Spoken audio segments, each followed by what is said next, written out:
The increasing students' protests calling for action on climate change. So, but then apart from just the protests, how can university students, especially, and universities at large, especially in Africa, do things differently in the quest for action against climate change? Yeah, that's a good question. You see, the reality is that climate change is discussed most of the time as if it's a distant future event. It's already with us here today. And these manifestations have come through drought that are affecting millions of people. You take the Horn of Africa, almost about 20 million people have been affected. You take the Sahel, millions of people have been affected. And what is even more important is that report after report shows that we are actually headed towards reaching the 1.5 degree, which is actually the level that have been established, that if we were going to go above that, we'll be heading towards the 2 degree, which would be even more catastrophic. Like the IPCC, Intergovernmental Panel on Climate Change report that came out last year, towards the end of 2018, shows the world is at 1.1 degrees, that's just 0.4 degrees shared of 1.5.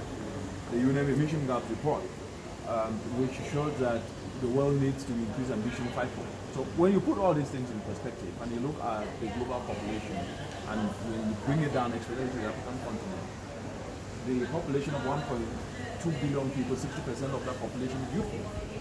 And so you're talking roughly about 720 million young people in the continent. And when you look at universities, three-quarters of the universities have young people. So the future, the present, not even the future, the present and the future is at stake because the changing climate is already with us here.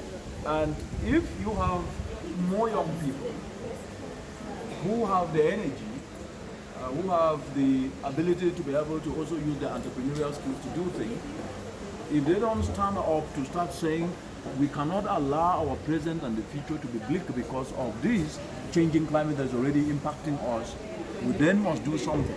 It therefore means that the leadership of climate change don't only need to be in the hands of government, which is what has been.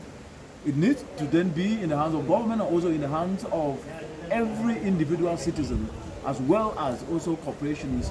In this case, I'm talking the private sector, civil society, NGOs, but individual citizens have the power because once they rise up, they can be able to change the narrative and get things done. So universities should not only be able to take lead in climate change, they should see climate change as an opportunity, as it is somehow in this African proverb that in every challenge, in every adversity, there are seeds of equal or higher benefit. That then means the climate change challenge is a disguised opportunity, which could actually be seized to be able to create wealth opportunities and at the same time also provide opportunities for others who are not even students, but for each and every one for the collective benefit of all.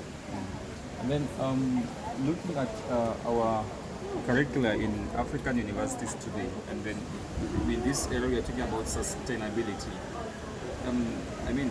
It's not something that is not so well mainstreamed. What's your take on it? Sustainability, especially environment and even the SDGs? Yeah, that's a very good.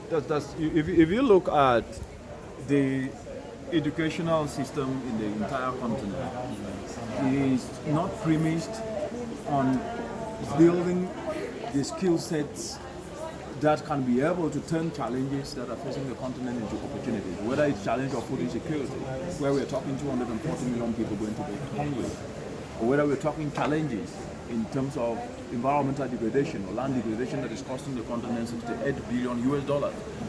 Whether we're talking challenges in terms of affordable clean energy, where we're having 620 million people energy impoverished. So when you look at all these challenges, the education system is supposed to be tailored in providing skill sets that can turn those challenges into opportunities. But that is missing. And so when you look at the education system, it is really high time to be able to make the education system fit for purpose. And the fit for purpose education system should be tailored in such a way that the curricula is aligned to providing solutions to the challenges that we face today.